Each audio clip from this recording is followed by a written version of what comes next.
Well, hello everyone. Welcome to the second edition of Porcelain Perspectives. This week I was reflecting quite a bit after observing right here on the porcelain seat.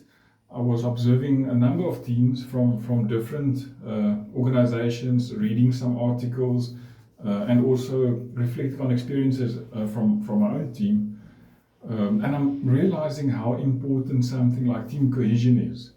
Now, if you're in a business or at home and you feel it's important for your team or your family to be able to be innovative, to be able to be self-managing and self-sufficient, team cohesion is quite important and quite powerful for you to achieve that goal.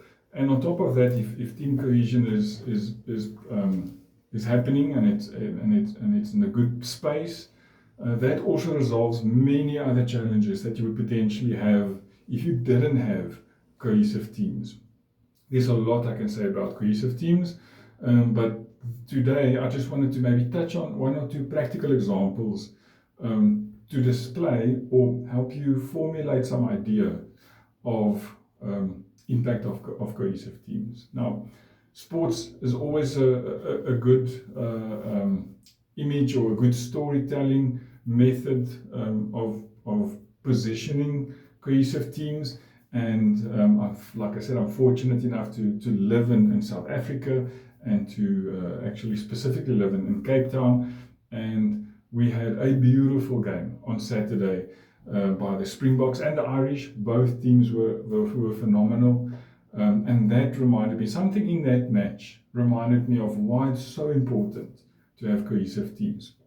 Now, I'm referring to a specific incident that happened. No, I'm not talking about the chaos. It was, I think, in my 25 years of being super interested in rugby, because of the team dynamics, this was the most chaotic game and the most exciting game. I haven't seen so many yellow and red cards being issued in a single match. But no, that's not what I want to talk about. I want to talk about a specific incident I noticed when the Irish made a mistake. And our decision need to be made, as you guys know, in rugby, if there's a mistake made, you can often choose whether you want to scrum or you want a free kick to touch or kick at goals. Now, what was fascinating to me was when the decision had to be made after the mistake Ireland made.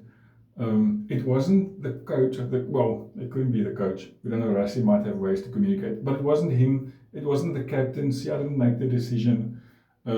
It was also not the guy doing the line-out that had to make the decision. The receiver. This was so interesting to me.